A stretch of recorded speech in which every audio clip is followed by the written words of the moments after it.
היי לכולם, אז היום אנחנו בפגישה השישית של הסדנה לתזונה מבריאה.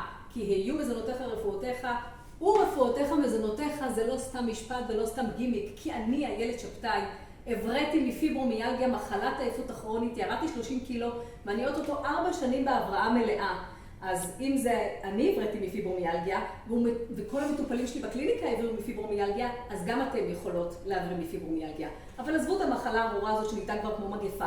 היום אנחנו נעשה סדנת בישול בריא, במסגרת הסדנה לתזונה מבריאה שנמצאת כאן בקופת חולים לאומית. קופת חולים לאומית מקבלת את כל הקופות לסדנה לתזונה מבריאה. אני בהכשרה שלי אחות מוסמכת בעלת תואר שני, גומלת מהתמכרויות וידועה בשם איילת הגומלת, ונטורופטית, הומאופטית, תזונה על פי סוג דם, אני NLPיסטית ומי יודע מה עוד למדתי, אני כבר לא זוכרת.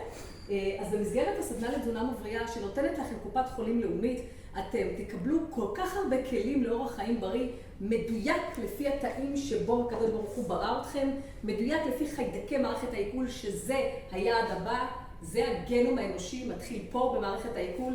רגע לפני זה מתחיל בנפש, אבל לא ניכנס לזה בסרטון הזה. אז היום כל האנשים בדרך יקבלו סדנת בישול עם טעימות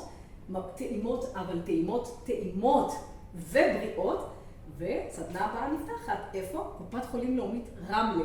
אתם מוזמנים, חברי כל הקופות. לאומית משלמים פחות, שאר הקופות משלמים קצת יותר, אבל בשביל מה שתקבלו, אתם לא תאמינו, חבריה. אז שלכם איילת, ולפרטים אליי. ביי ביי.